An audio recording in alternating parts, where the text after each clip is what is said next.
IT job కోసం try చేస్తున్నారా? Coding ట్యూటర్లో training తో పాటు స్టైఫండ్ అండ్ 100% జాబ్ గ్యారంటీ. నమస్తే రమ్మగారు. నమస్తే జయ. ఒక మంచి చందమామ కథ చెప్తారా? పూర్వం ఒక పల్లెటూరులో ఒక ముసలాయన భార్యాభర్త ఉండేవాళ్ళు. పిల్లలు లేరు వాళ్ళకి. ఏడాదంతా కష్టపడేవాడు ముసలాయన. కానీ ఇతరులకి సహాయంగా ఉండేవాడు. వాళ్ళకు ఒక కుక్క ఉండేదట, పెంపుడు కుక్క. ఊరకొక్కొక్కటి అన్నం పెట్టేవాళ్ళు, అది వాళ్ళతో పాటే ఉండేది. రోజు సాయంకాలం పనులయ్యాక కుక్కను అట్లా షికారుగా ఎక్కడికో నడిపించు తీసుకొచ్చేవాడు. ఓ రోజు సాయంత్రం ఇట్లా వృద్ధ దంపతులు ఇద్దరు, ముసలాయన ముసలావిడ, కుక్కను వెంటేసుకుని నడుచుకుంటూ పోతుంటే అదేవో చోట వాసన చూసి పదే పదే అరిచి వాళ్ళతో తవ్వుతుందట. ఏమిటో చూద్దామని తవ్వారు. కాస్త మేర తవ్వేసరికల్లా బంగారు నాణ్యాలు కనపడ్డాయి. మట్టి కొంచెం మెత్తగా ఉంది. వీళ్ళు బాగా తవ్వేసరికల్లా మరికాసినప్పుడు అన్ని నాణ్యాలు దొరికినాయి. వాళ్ళకి ఆశ్చర్యపోయారు. సరే, వాళ్ళు ఏం చేశారు, వచ్చే దీంట్లో తలకు టోపీలో వాటిని మూట కట్టుకుని తీసుకుపోయారు. కొంత డబ్బు ఉంచుకుని మిగిలిన డబ్బుతోటి ఆ ఊళ్ళో ఉత్తములు అనుకున్న వాళ్ళు, మంచిగా ఉండే వాళ్ళందరికీ సహాయం చేశారు. పేదవాళ్ళకి పొలాలు కొనిపెట్టారు వాళ్ళు ఎంతో బాగా. అయితే ఈ పొలాలు కొనటము, ఈ వ్యవహారాలు, వాళ్ళ దగ్గరికి వీళ్ళ దగ్గరికి వెళ్ళి సాగుకి డబ్బులు ఇవ్వటాలు ఈ హడావిడిలో ఉండి ముసలాయన కుక్కను పెద్దగా తిప్పేవాడు కాదు. అదే తిరుగుతూ ఉండేది. ఇదివరకు అట్లాగా వాళ్ళిద్దరూ సరదాగా తీసుకెళ్ళటం కొంచెం తగ్గింది. వీళ్ళ పక్కింట్లో ఒకడు ఉండేవాడట. వాడు పరమ దుర్మార్గుడు, క్రూరుడు, ఓర్వలేనివాడు. ఒకనాడు వాడు ఏం చేశాడట, ఈ ముసలి వాళ్ళ ఇంటికి వచ్చి, ఆ ముసలాయన లేడు, ఆవిడ ఉంది. అతను ఏం అడిగాడంటే, ఏమిటి చానాళ్ళు అయింది, మీ కుక్కను మీరు షికారికి తీసుకెళ్తున్నట్లేదు, ఆయన చాలా పనిలో ఉన్నట్టున్నాడు, నాకు ఇవ్వండి, నేను తీసుకెళ్తాను. ఒంటరిగా వెళ్ళాలంటే విసుగ్గా ఉంది నాకు కూడా, నేను అప్పుడప్పుడు నేను తిప్పుతాలే, నాకు ఇవ్వండి అంటే ముసలావిడ సంతోషించింది. పోనీలే పాపం. ఆ కుక్కకి తాడు గట్టి మెళ్ళో కట్టి అట్టి పెడతారు బాకెట్లో. ఆ తాడు తెచ్చి ఇతని చేతిలో పెట్టింది. కుక్కనే ఆయన వెనకాల పంపించింది. సాయంకాలం తీసుకెళ్ళాడు కదా, రాత్రికి కుక్క రాలా ఇంటికి. ఈ ముసలాయన వచ్చి అడిగాడు. ఇంటికి వచ్చేసరికి ఆయనకు తెలిసింది కుక్కను అతను తీసుకెళ్ళాడు. తలుపు కొడతారు. ఏంటి వేళాపాళా లేకుండా అర్ధరాత్రి అపరాత్రి తలుపులు కొడతారు ఏమిటంటే, సరే కాదో పనేమీ లేదు, మా కుక్కేది మీ వాకిట్లో కనపడలేదంటే, ఆ కుక్క ఇంకెక్కడుంది, దొంగ కుక్క చచ్చింది అనేసరికి అది నిర్ఘాంత పెట్టి, చచ్చిపోవటం ఏమిటి, శుభ్రంగా ఉంది సాయంత్రము, ఎందుకు చచ్చిపోయింది అంటే, ఏం చేయను, మీకేమో బంగారు నాణాలు చూపించింది, నేను వెంబడి పెట్టుకెళ్తే అది అక్కడ ఇక్కడ వాసన చూసి తవ్వితే తెరిస్తే బొగ్గులును మసిపాతలు బయటపడ్డాయి, అందులో ఒక తన్ను దన్నాను, చచ్చి ఉరుకుంది దెబ్బకన్నాడు. ఓరి దుర్మార్గుడు. వీళ్ళకి బంగారు నాణాలు తెచ్చిపెట్టి చూపించి ఊళ్ళో అందరికీ సహాయపడిన కుక్కని వాడు ఒక్క తాపు తన్ని చంపేశాడు. తన్నేను చచ్చిపోయింది అన్నాడు. కొట్టే చచ్చిపోయింది అనేసరికల్లా ఈయన ఏడుస్తూ, ఆ గుంటలో ఏ గుంటలో అయితే అది తవ్వి అతనికి బొగ్గులను చూపించిందో అక్కడే పడేశాను అన్నాడు. ఈయన ఏడ్చుకుంటూ వెళ్ళి ఆ కుక్కను తీసుకొచ్చి, అయ్యో ఇట్లా అయిపోయిందే అని దుఃఖించాడు. చాలా దుఃఖించి పెరట్లో ఒక చోట పాతిపెట్టాడు. దాన్ని పాతిపెట్టేసరికల్లా అక్కడ ఒక నేరేడు చెట్టు మొలిచింది. ఆ నేరేడు చెట్టు నేరేడు చెట్టు మొదట్లో పెట్టాడు. చిన్న చెట్టు ఉంది, అది పెద్ద చెట్టు అయ్యి లావుగా అయ్యి దాని మొదలు చాలా స్పీడ్గా పెరగటం వీళ్ళు గమనించారు. కొన్నాళ్ళకి ఆ చెట్టు పెద్దదైపోయి ఇంటి మీదకి వచ్చేసింది. ఒక కొమ్మ అటు ఉండేది, కొన్ని కొమ్మలు ఇటు ఇళ్ళ మీదకి వాళ్తాయి కదా. ఈయన ఏం చేశాడు, కొన్నాళ్ళకి ముసలాయన ఏమనుకున్నాడు, ఈ ఇంటి మీద వాలిన కొమ్మ ఇంటి మీదకి వచ్చేస్తే ఇల్లు పడిపోతుంది, పెంకులు పగిలిపోతాయని ఆ వైపు కొమ్మని కొట్టేశాడు. అది ఇంత లావు కొమ్మ. కొట్టేసి ఏం చేశాడు, దాన్ని ఇంత దుంగలా ఉంటే దాన్ని కుందిలాగా తయారు చేశాడు. కుంది అంటే పిండి దంచుకునేది. ఎత్తుగా ఉంది. దానికి ఏం చేశారు, పై వైపున హోల్ చేసి ఇట్లా డొల్లలా చేశారు. రోల్ ఎట్లా ఉంటుంది, రాతి మించి తవ్వుతారు కదా, గుంట కొడతారు, అట్లా కుందిలా కొట్టాడు. కొట్టి బాగా నున్నగా చేశాడు. అయితే ఈవిడ అప్పుడు క్రమంగా ఏమైంది, ఊళ్ళో కరువు వచ్చేసింది. వానలు పడక పంటలు లేవు. మెల్లిగా ధాన్యం కరువు వచ్చేసింది. ఈ ముసలి వాళ్ళకి కూడా వీళ్ళు కొనిపెట్టిన పొలాల్లో కూడా పండల, వీళ్ళ పొలంలోనూ పంట లేదు. అయితే ముసలి ఆవిడ ఏం చేసింది, ఓ గుప్పెడు బియ్యం పోసి దంచి పిండి వేసి రొట్టె చేసుకుందాం అనుకుంది. పిండి దంచింది. ఆవిడ గుప్పెడంటే గుప్పెడే వేసింది. అది రోలంతా నిండింది, కుంది మొత్తం నిండుకొట్టు వచ్చింది పైకి.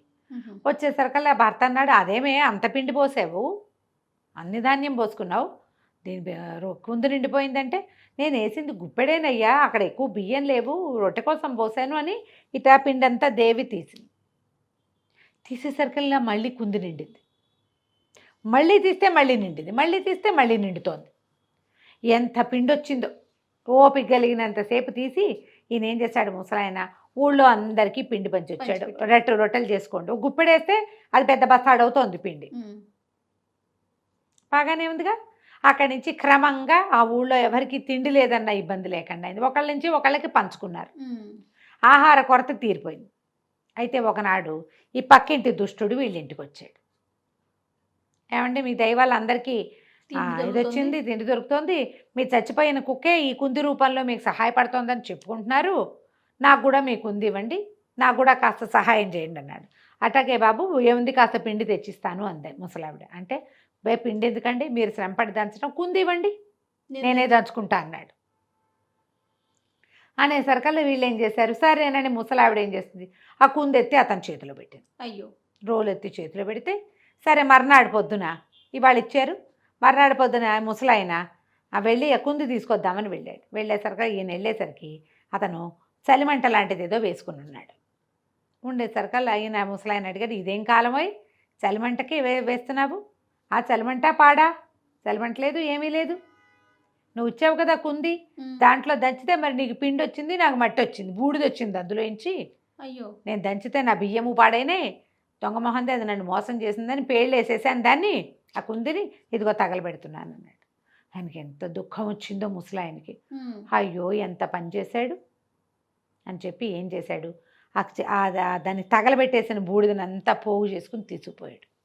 తీసుకెళ్ళి ఏ నేరేడు చెట్టు మొదట్లో కుక్కని పాతి పెట్టారో ఆ మొదట్లో పోసేసరికల్లా వీళ్ళకి ఒక 3-4 రోజుల తర్వాత తెలిసింది, నేరేడు చెట్టు అంతకుముందు పెద్ద చెట్టు, పూతాకాతా లేదు దానికి, పువ్వులు పూయటం మొదలుపెట్టింది, అది మెల్లిగా పూత వస్తుందని, అంటే నేరేడుకాయ కాస్తుందన్నమాట. ఈయన ఆశ్చర్యపోయాడు, ఆ బూడిదే ఇంత పని చేసిందా అని. దాని మొదట్లో ఉన్న బూడి తీసి వాకిట్లో ఉన్న గులాబీ మొక్కలకి చల్లాడు, మొక్కల మీద. 2వ రోజు నుంచి మొగ్గలేయటం మొదలుపెట్టినాయి, పూసినాయి. అది పూసే కాలం కాదు. అక్కడి నుంచి చేలో అతను మొక్కలేవో పెట్టుకున్నాడు, మొక్కలన్నిటి మీద చల్లాడు, అన్నిటికీ పూత వచ్చింది.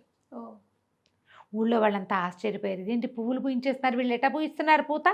అందరూ వచ్చి బాబు మాకు సహాయం చేయండి, మాకు సహాయం చేయండి అంటే ఇతను ఆ బూడిద గుప్పెడు పట్టుకెళ్ళి అందరికీ పొలాల్లో ఇళ్ళ దగ్గర అన్ని పువ్వులు పూస్తాయి. ఇప్పుడు నేరేడు చెట్టు పువ్వు పూసింది అనుకో, పువ్వులు నెత్తి మీద పెట్టుకోరు, పువ్వు ఏమవుతుంది, కాయ అవుతుంది కదా. ఇప్పుడు గులాబీ చెట్టు పువ్వు పూస్తే పువ్వుగానే ఉంటుంది, మొక్కలు మల్లె పువ్వులుగా ఉంటాయి. అదే ఇప్పుడు వరికి వాడికి పూత రాదు, పూత వచ్చేవి కొన్ని ఉంటాయి కదా, శనగలు అవి పూస్తాయి, పూతే కదా కాత అయ్యేది. అట్లాంటి వాటన్నిటికీ పూతలు వచ్చేసి ప్రతి వాళ్ళకి పండటం మొదలెట్టాయి. చుట్టుపక్కల వాళ్ళంతా అడిగితే ఇతను గుప్పెడు బూడిద అక్కడి నుంచి పట్టుకెళ్ళేవాడు, ఆ మట్టిలోంచి చల్లేవాడు, అందరికీ పువ్వులు పూసేవి. అందరు వాకిళ్లలో పువ్వులే. కాలంలో ఈ ఊరు నిండా పువ్వులు ఉన్నాయని తెలుసుకున్నాడు ఆ ఊరు రాజుగారు. తెలుసుకునేసరికల్లా ఆయన ఈ పువ్వులు పూయించే ముసలాయనకి కబురు చేశాడు రాజుగారికి. రాజు కాదు, ఒక పెద్ద జమీందారు గారు. జమీందారు గారికి చాలా పెద్ద తోట ఉంది, అసలు మొగ్గ తొడగలేదు, మాకు కూడా చేయమని, పువ్వులు వచ్చేలాగా చేయమంటే ఇతను ఏం చేశాడు, ముసలతనం ఈ బూడిద పట్టుకెళ్ళి మొత్తం అంతా చల్లేసరికి అన్ని పువ్వులు వచ్చినాయి. అక్కడి నుంచి ఏమైంది, అన్ని ఫుల్ పువ్వులు వచ్చినాయి. చాలా సంతోషించాడు రాజుగారు. వసంతకాలం రాకుండా పువ్వులు పూస్తాయి ఎక్కడైనా. ముసలాయనకి బోడంత బహుమతి ఇచ్చి సంతోషంగా పంపిస్తే ఈ సంగతి తెలుసుకుని వీళ్ళ పక్కింటి దుష్టుడు ఇంత బూడిద పుచ్చుకెళ్ళాడు వాళ్ళ తన పొయ్యిలో ఇంచి పట్టుకెళ్ళి, ఏమంటే మీరు బూడిద చల్లాడని ముసలాడు మీరు ఇది ఇచ్చారట, బహుమతి ఇచ్చారట, అసలు ఆ విద్య నాది, ఆ బూడిద చేసిందే నేను, మా వాకిటో ఇంచి తీసుకెళ్ళి వాడు చల్లుకున్నాడు ముసలాడు, అందరిళ్లలో చల్లి మీ దగ్గర కూడా చల్లి కీర్తి బహుమతి 2 పుచ్చుకున్నాడు, నేను బ్రహ్మాండమైన బూడి తెచ్చాను, పువ్వులే కాదండి కాపు కూడా వస్తుంది, కావాలంటే చూడండి అనేసరికల్ రాజుగారు సంతోషించి ఆ జమీందారు గారు, అంతకంటేనా చల్లేసేయి, పూతాకాతా 2 వచ్చినాయంటే నీకు ఇంకా బ్రహ్మాండమైన బహుమతి ఇస్తానన్నాడు. ఈ దుష్టుడు బూడిద చల్లేసరికల్లా మోకాలని చచ్చి ఊరుకున్నాయి. 3వ రోజు చచ్చి ఊరుకోగానే వెంటనే ఈయన జమీందారు గారు పెద్ద బడితల్ లాంటి ఒక 4గురిని పంపించి చావు కొట్టించి జైల్లో బారేయించాడు. ముసలాయన మాత్రం సంతోషంగా అందరిళ్లలోనూ పువ్వులు పూయిస్తూ వాళ్ళ వల్ల తృణమో పణమో వస్తూ హాయిగా బతికాడు. మంచి ఎప్పటికైనా మంచిగానే ఉంటుంది, చేసిన సహాయం ఎక్కడికి పోదు.